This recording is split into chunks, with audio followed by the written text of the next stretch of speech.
Halo, selamat Halo, malam. assalamualaikum. Waalaikumsalam warahmatullahi. Assalamualaikum. Iya, Mas Waalaikumsalam. Andro. Gimana kok Waalaikumsalam puing? warahmatullahi wabarakatuh. Selamat malam juga, Mas Andro. Kenapa? Bingung kenapa ini? Iya, Mas Andro, aku lagi ketakutan, Mas Andro, dari hari Rabu. Aku mau telepon Mas Andro. Aku bingung, Mas. Loh, Aku kenapa? ada kena musibah. Terus? Lagi apes mungkin ya, apa gimana. Terus? Nenekku jatuh loh, Mas. Terus? Sampai pada biru lah. Terus kan aku aku teriak sama kakek neneknya jatuh pada biru jendol sampai segede telur. Jidatnya sampai memar, sampai ke telinga belakang biru. Terus kakeknya telepon anaknya. Aku bilang suruh bawa ke rumah sakit. Cuman kata si bobonya nggak mau. Terus kenapa si kakeknya nyuruh ke rumah sakit, terus si bobonya bilang nggak mau. Kenapa anaknya nggak dibawa ke rumah sakit gitu loh, Mas. Terus? Solusinya gimana loh, Mas? Gini ya, Mbak. Iya. Saya tanya. Iya. Saya tanya dulu ya. Sampean udah selesai ngomongnya ganti saya, jangan semua dua-duanya ngomong. Jadi kejadiannya itu dia jatuh di mana? Kamar mandi kah? Atau ruang tengah kah? Atau di jalan kah? Atau di mana? Di sini, di rumah. Oh, terus sampean di tempat tidur. Oke, bangun dari tempat tidur. Iya. Nah, oke. Nah, sampean biasanya stay-nya di mana? Jam-jam pas dia jatuh itu sampean biasanya ngapain? Maksudnya kan aku bangunin nenek. Lah posisi bangunin nenek kan, si nenek kan kakinya kalau bangun kan gemeteran itu. Gemeteran. Mau saya benerin kakinya. Terus kan dia pakai kaos kaki. Tahu-tahu saya benerin kaki, kan neneknya jatuh, gelubruk. Nindiin saya, terus kepalanya kebentur ke tempat tidur yang ranjang itu loh, Mas. Yang kayak ranjang papan itu loh. Oke. Kebentur. Oke. Iya. Oke. Dari kejadian itu kan bukan sampean lagi ninggalin dia, bukan sampean lagi ngapa-ngapain, kan sampean justru jaga dia kan, kayak gitu. Iya, Ya, bener. nah sampean tinggal telepon ke anaknya. Tadi itu waktu aku betulin kaos kaki, aku fokus di bagian bawah kakinya. Tapi di bagian depannya dia gerak-gerak, otomatis refleksku kurang cepat. Aku nggak bisa refleks cepat, muisi, mohon maaf. Sekarang kondisi nenek seperti ini, di foto kayak gini, ya. Terus anak-anaknya bilang bagaimana, ya saya tetap berusaha jaga, tapi ya namanya kita nggak pas, saya mohon maaf. Sampai ngomong kayak gitu aja mereka pasti akan sadar, mereka akan tahu gitu. Tapi besok dia kesini, Mas, anak-anaknya itu. Ya nggak apa-apa. Yang tahu kan Kak. Oke, dengerin saya ngomong. Sampean ojo ngeyel ya. Karena sampean posisi takut ya. Kalau sampean takut, sampean mau ngomong tak dengerin. Nah, sekarang yang saya mau sampean mau dengerin aku, apa sampean mau yang saya dengerin? Itu dulu. Mas. Jadi kan sampean takut. Sekarang saya cuma akan bilang, nggak perlu ada yang ditakutkan. Ya, satu. Iya. Karena kalau sampean sudah takut, jawabannya mesti plegak-plegu. Kayak gitu, paham nggak? Orang kalau takut itu sudah tidak ada logika. Orang takut, orang panik, orang gugup itu pasti logikanya nggak main. Dan ketika orang bertanya dengan logikanya nggak main, bawaannya emosi. Kayak saya ini ngomong sama sampean, bawaannya emosi. Nah, makanya sampean besok harus tenang. Ceritakan kejadiannya. Bukan, sampean nggak perlu minta maaf ke saya. Saya itu cuma mau membuat sampean harus tenang dulu. Tapi dengan nadaku harus tinggi. Karena ada orang yang ditenangkan tidak bisa dengan nada rendah. Karena orang nek panik kan mesti ngomong, paham Mbak? Gitu. Nah, dengan kejadian seperti itu, sampean nggak perlu khawatir, nggak perlu takut, ceritakan kejadiannya. Terus sampean minta maaf. ya, satu itu. Dan sampean nggak nyente-nyente. Kamu gini bagaimana? Ya gini posisinya begini nenek begini, gini. Wong jenenge barang urip loh, Mbak. Sampean fokus nang sikile ndase kan gerak. Gak mungkin kan gak mungkin sampean ibarate fokus nang sikile terus tangane sampean goceki ndase karo sikile kan yo gak mungkin iso to. Paham gak? Iya, Mas. Nah, paham. Itu mereka kalau mereka bijaksana sampean gak diapa-apain. Tapi kalau sampean dimaki-maki, dimarahin gara-gara kamu begini gak beres, sampean gak jawabnya gampang. Terus sekarang aku harus bagaimana? Udahlah kamu selesai gini. Sampean harus bersyukur, terima kasih. Saya dikeluarkan dari orang-orang yang tidak bijaksana. Padahal sampean ngeramut nenek itu kan setulus hati. Iya, nah. Jadi sampean diusir, dimaki-maki, sampean terima kasih. Berikutnya juga kalau mereka tahu, mereka paham karakter ibunya, mamanya, nggak apa-apa, kamu nggak usah takut. Wong jenenge ibuku tua memang kayak gitu. Lanjut aja kerja, besok agak lebih diawasi, difokusin ke bagian kepala atau di bagian atas yang dekat dengan nyawa.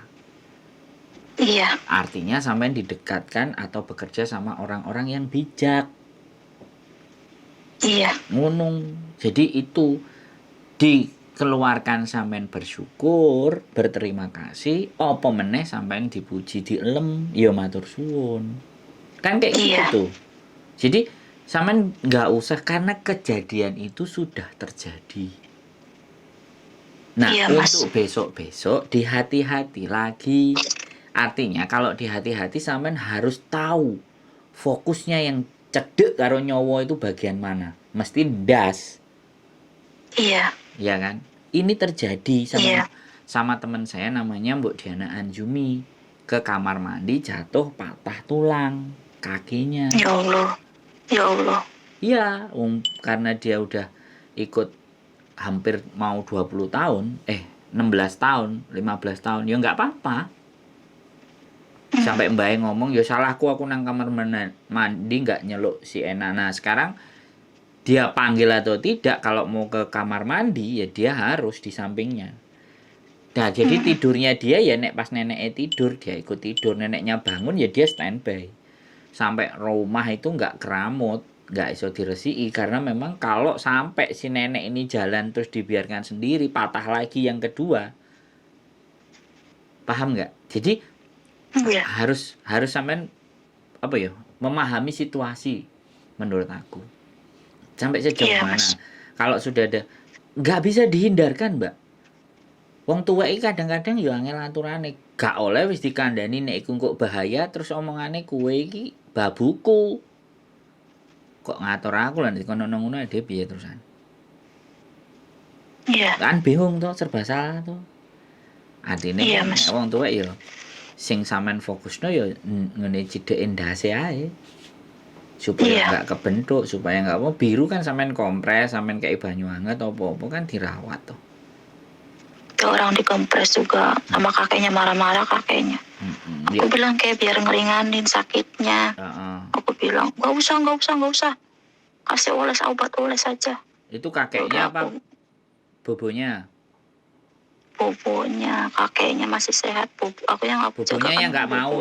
Bobonya yang nggak mau. Udah nggak bisa apa-apa. Bobonya yang nggak mau. Sampean dengerin aku ngomong nggak? Halo? Dengar Mas. Yang nggak mau dikompres siapa? Bobonya. Maksudnya kakeknya nggak boleh dikompres, neneknya. Nah terus nggak boleh. Kalau neneknya itu bisa ngomong nggak?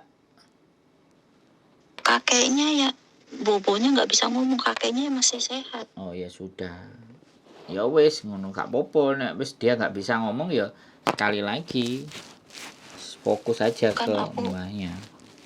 Iya Mas, kan gini, kan aku kan lihat jidatnya biru, pas aku lihat lah 2 hari kok ke belakangnya pada biru juga telinganya. Ya Allah, aku bilang apa namanya, kita nggak tahu Mas.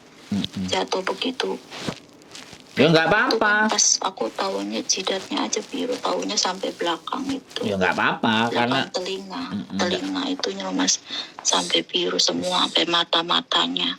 Itu namanya. Terus Itu namanya Mbak, wis jodoh-jodoh sampean ceritanya aku ngerti. Itu namanya pendarahan. Pendarahan akibat trauma atau benturan sehingga semuanya jadi biru. Karena memang darahnya nggak langsung ngalir, berhenti di situ. Makanya tujuannya tadi dikompres pakai air hangat supaya ibaratnya pecah. Maksudnya mengalir balik neh. Wis gak popo, ngene lho, wong iku wis tuwek, Mbak. Ya. Sampeyan nggak perlu takut yang terlalu berlebihan. Tapi nek sampean duwe utang 50 miliar dan corone bayar hanya cuman ngeramut ambek nenek, aku wajar sampean takut. Nek sampean takutnya nenekmu mati, utangnya sampean gurung lunas, nah itu baru aku mikir gitu loh. Halo? Ya enggak lah Mas, alhamdulillah. Keadaan si nenek sih sehat gitu. Ya wis, gak gini, ketakutan itu jangan dipelihara. Alah ya sudah. Kalau memang ternyata aku keluar dan dikeluarkan dengan cara seperti ini, tak syukuri. Loh. Iya sih Mas, aku itu sayang banget sama nenek aku yang aku jaga, aku tuh sayang. Sampai aku yang nangis, kenapa nenekku jatuh, kenapa dia ketawa gitu Mas. Malah aneh juga itu Mas. Ya enggak, dia jatuh, dia ketawa, itu tiba aku iso ceblok. Sampai aku nangis Mas, sumpah. Aku nangis, ya Allah nenek, aku seumur-umur belum pernah jatuhin kamu. Dulu itu waktu pertama setahun tuh anak yang jatuhin ini, yang kedua kalinya loh Mas, dulu anaknya. Kenapa sekarang aku gitu loh, ya Allah. Enggak ada sekarang aku, enggak ada sekarang dulu anaknya, enggak ada. Namanya orang tuwek ya kayak gitu. Orang tua itu saya baru setahun tuh anaknya yang jagain terus jatuh gitu loh Mas. Dulu. Iya, waktu saya baru setahun. Jadi sekali lagi saya ngomong ya Mbak, sama nih yo ketoke wong tuwek ya. Angel dikandani, paham nggak? Paham nggak? Iya Mas, maksudnya iya paham Mas. Sampean wong tuwek apa wong nom? Halo? Halo. Sampean orang tua apa rek nom? Iya. Iya Pak, ditanyain tua apa nom kok iya.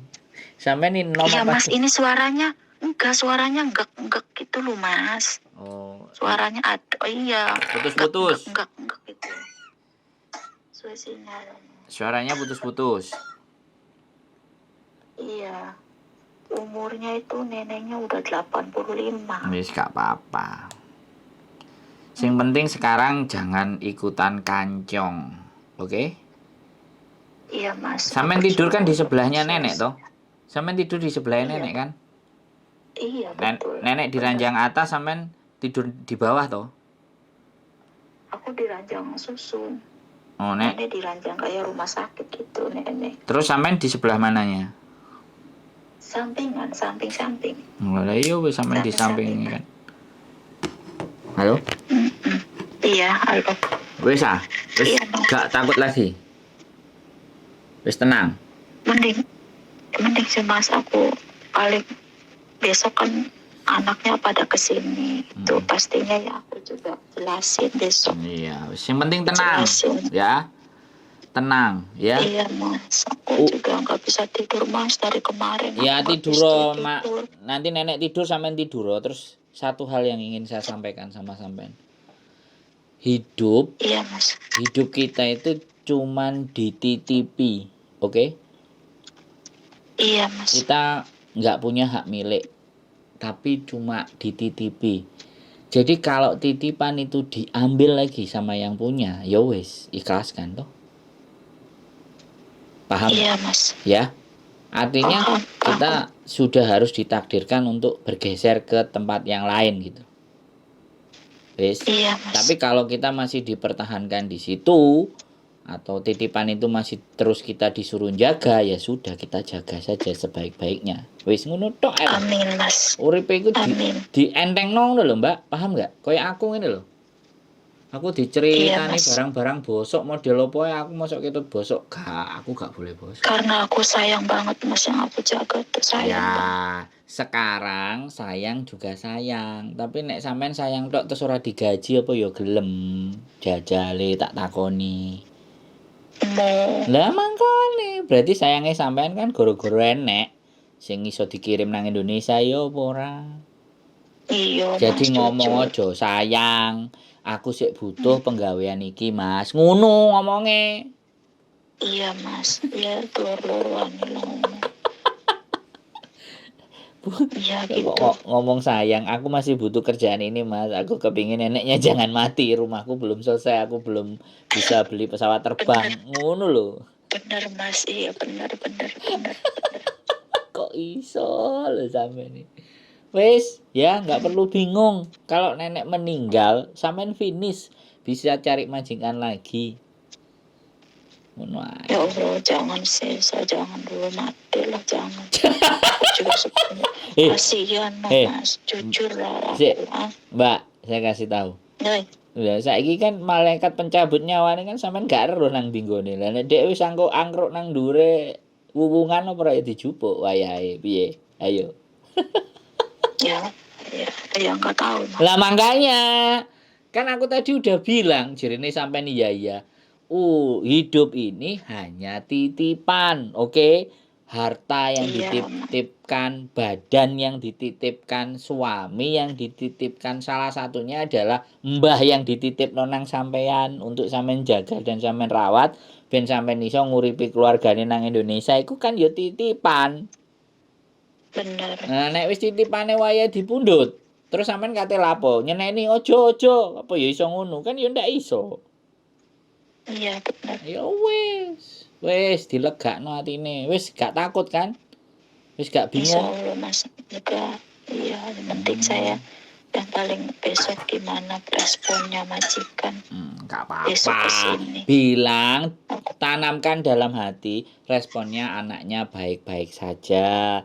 Ya Tuhan, responnya anak-anaknya baik, ben aku juga baik. Amin.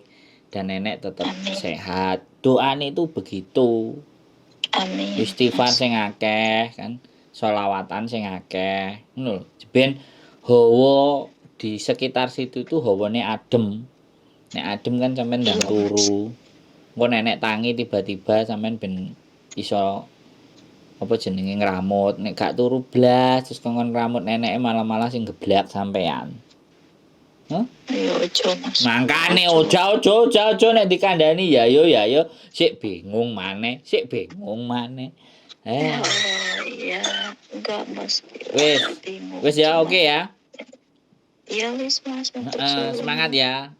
Nenek istirahat Iya, sampean Mas, ikut matur istirahat. suwun. Ya. Semangat pokoknya. Iya, Mas. Yuk, sehat Iya, selalu Mas, matur yuk. suwun. Nggih, Iya, bye-bye. saya. Waalaikumsalam. Oke, teman-teman ya. Ketakutan yang terlalu tinggi, kekhawatiran yang terlalu tinggi itu selalu ada.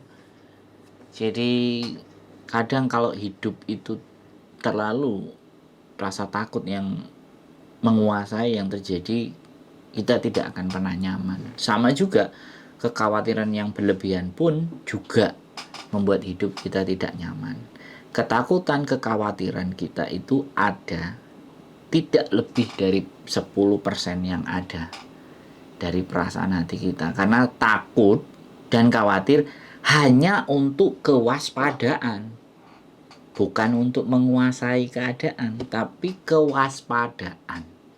Sekali lagi, kekhawatiran dan ketakutan itu sebagai tanda dan ciri untuk kita akan